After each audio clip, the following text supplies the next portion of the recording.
December 3rd, 1968. NBC Studios in Burbank, California. Elvis Presley is tapping his comeback special, the show that will either resurrect his career or bury it forever. He's in the middle of singing Memories when suddenly he stops, just freezes. The orchestra keeps playing for a few confused seconds before trailing off. The director is frantically signaling to keep rolling, but Elvis isn't looking at him. He's staring at a woman in the third row who's sobbing uncontrollably. What happens next never makes it to television. NBC cuts it from the broadcast. But the 300 people in that studio audience will never forget what they witnessed.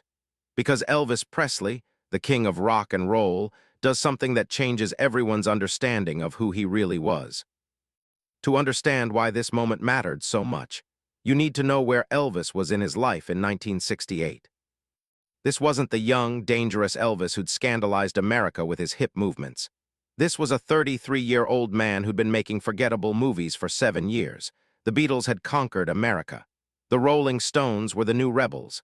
Elvis, he was considered a has-been, a relic from the 1950s. The '68 comeback special was his last shot. Colonel Parker, his manager, wanted him to do a Christmas special, safe, family-friendly, boring. But director Steve Binder convinced Elvis to do something different, to go back to his roots, to remind America why he'd mattered in the first place. For weeks, Elvis had been nervous about the tapping. He'd been away from live audiences for so long, making those awful movies. He wasn't sure if he still had it, if people still cared, if the magic was still there. The tapping on December 3rd was for the sit-down segment, the part where Elvis would perform in an intimate setting, surrounded by a small audience, like he was playing in someone's living room. He was dressed in black leather, looking the best he had in years. The audience was carefully selected, a mix of ages, but mostly people old enough to remember when Elvis changed the world. In the third row sat a woman named Margaret Norton. She was 42 years old, a war widow from Pasadena. Her husband, James, had been killed in Vietnam 3 months earlier. Her sister had won the tickets to the tapping in a radio contest and dragged Margaret along, thinking it might cheer her up. Margaret didn't want to be there. She hadn't smiled in 3 months. She was going through the motions of living, but inside she was dead. Her daughter would later say that her mother was like a ghost walking around in a person's body. Elvis had already performed several songs. "Lawdy, Miss Claudie, baby, what you want me to do?" The audience was loving it. Elvis was relaxed, telling stories between songs, that famous crooked smile lighting up his face. For a moment, it was like 1956 again. Then he started singing Memories. It was a new song, written specifically for the special. A slow, melancholy ballad about looking back on better times. Elvis's voice was deeper now, richer, carrying the weight of his own lost years. "Memories pressed between the pages of my mind," Elvis sang, his eyes closed, lost in the song. "Memories sweetened through the ages just like wine." That's when Margaret Norton broke. Maybe it was the lyrics. Maybe it was Elvis's voice, so full of longing.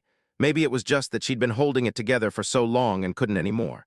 But suddenly she was sobbing.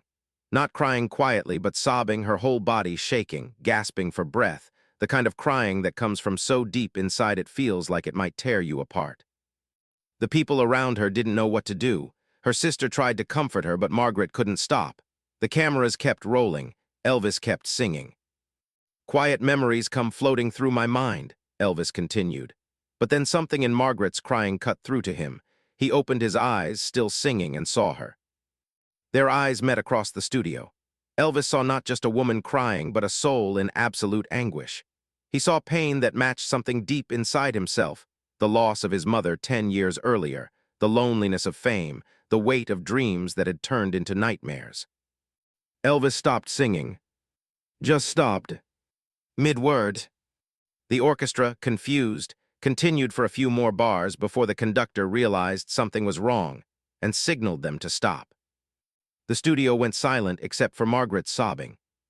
Steve Binder, the director, was in the control booth having a heart attack. This was live to tape. They were burning through expensive film.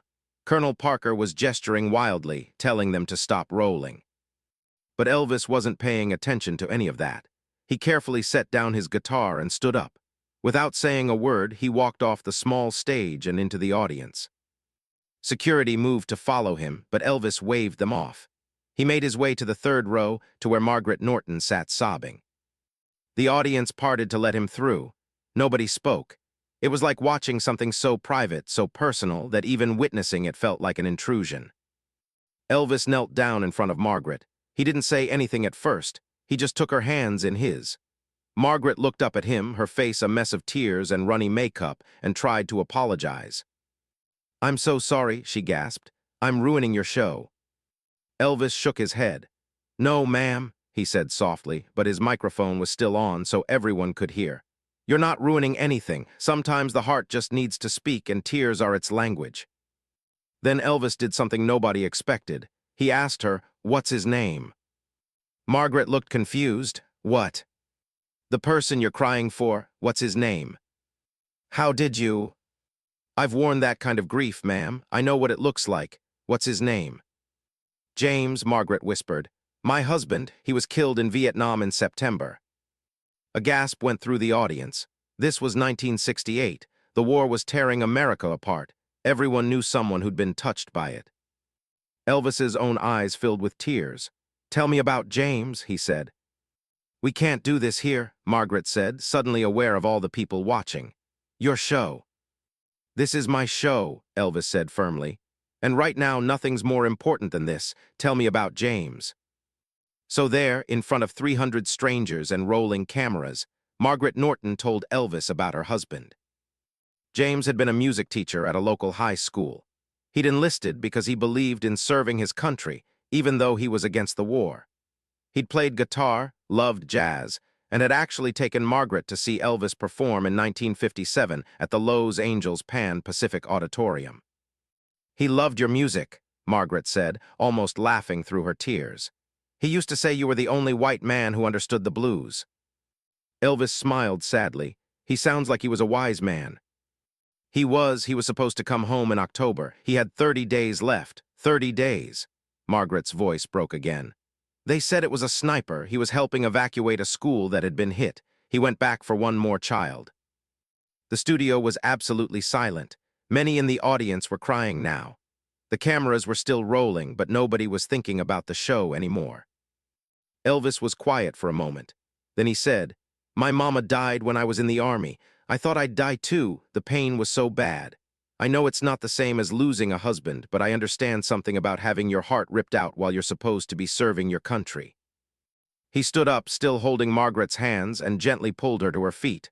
"Come with me," he said. Elvis led Margaret to the small stage. The audience watched in stunned silence. Steve Binder in the control booth had given up trying to direct. He just told the cameramen to keep rolling. Elvis sat Margaret in a chair next to his and picked up his guitar again. "James was a music teacher?" he asked. Margaret nodded. "Then this is for him," Elvis said, "and for you, and for everyone who's lost someone they love." He started playing his guitar, slow and gentle, but he didn't sing Memories again. Instead, he sang In the Ghetto, a song he'd just recorded but hadn't released yet. It was about poverty and loss and children growing up without fathers. It was about Vietnam without mentioning Vietnam. It was about America's pain. But halfway through the song, Elvis stopped again. He turned to Margaret and said, "You know what? That's not right either. James was a music teacher. He'd want something with hope in it." Elvis thought for a moment, then began playing again. This time he sang Amazing Grace. Now Elvis had sung gospel all his life, but never quite like this. This wasn't performance. This was ministry. His voice was raw, honest, broken in places. "Amazing Grace, how sweet the sound that saved a wretch like me." Margaret began crying again, but it was different now. Not the desperate sobbing from before, but the kind of tears that come with release, with letting go. "I once was lost, but now am found, was blind, but now I see." By the second verse, something extraordinary happened. Margaret began singing along, her voice barely audible at first, then stronger. She had a beautiful voice, of course she did. She was married to a music teacher. "'Twas grace that taught my heart to fear, and grace my fears relieved." Then others in the audience began singing. One voice, then 5, then 20, then everyone. 300 people singing Amazing Grace in a television studio, not because they were told to, but because they needed to, because the moment demanded it. How precious did that grace appear, the hour I first believed. When they reached the final verse, Elvis stood up, pulling Margaret up with him. He put his arm around her shoulders, supporting her as they sang together. When we've been there 10,000 years, bright shining as the sun, we've no less days to sing God's praise than when we first begun. When the song ended, the studio was silent for a long moment. Then Elvis did something else unexpected. He addressed the entire audience. "I know we're here to tape a show," he said, "to make entertainment, but sometimes life breaks through, doesn't it? Sometimes reality is more important than the show." He turned to Margaret. "Mrs. Norton, would you do me a favor? Would you tell me one more thing about James? What was his favorite song?" Margaret thought for a moment, then smiled for the first time. "Blue Moon," she said. "He used to sing it to me when we were dating, said I was his blue moon because he'd waited so long to find me." Elvis nodded to the orchestra leader. "You know it." The conductor nodded. "Let's do it right," Elvis said, "for James." What followed was perhaps the most beautiful performance Elvis ever gave of Blue Moon. He sang it slow, like a prayer, like a love letter to the dead. Margaret stood beside him, swaying slightly, her eyes closed, probably imagining James singing it to her one more time. When it was over, Elvis hugged Margaret for a long moment. The audience could hear him whisper, "He's not gone, you know. Love like that doesn't die, it just changes form." Then he walked Margaret back to her seat, kissed her on the cheek, and returned to the stage. "Ladies and gentlemen," he said, "we've shared something special here today, something sacred, and I want to ask you all a favor. When you leave here, find someone you love and tell them. Don't wait. Don't assume they know, tell them, because none of us know how many days we have left."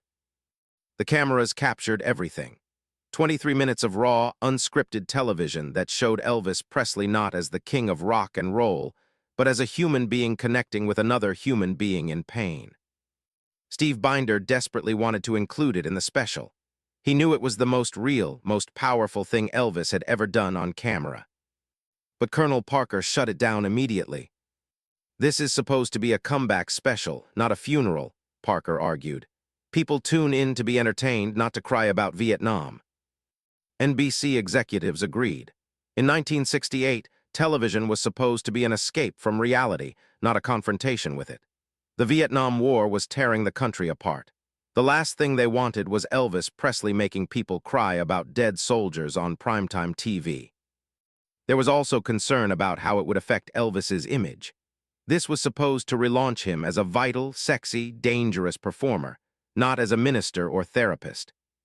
But the real reason it was cut was simpler. It was too real. Television in 1968 wasn't ready for that level of authenticity.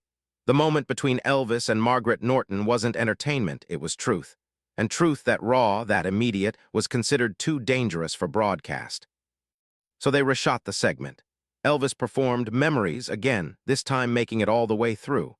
The special aired on December 3, 1968, and was a massive success. It relaunched Elvis's career, led to his Las Vegas residency, and reminded the world why he was the king. But the footage of Margaret Norton was locked away in NBC's vaults. Even though it was never broadcast, the story of what happened spread among the 300 people who were there. They told friends who told friends. It became one of those legendary moments in Elvis's life that fans whispered about but could never prove.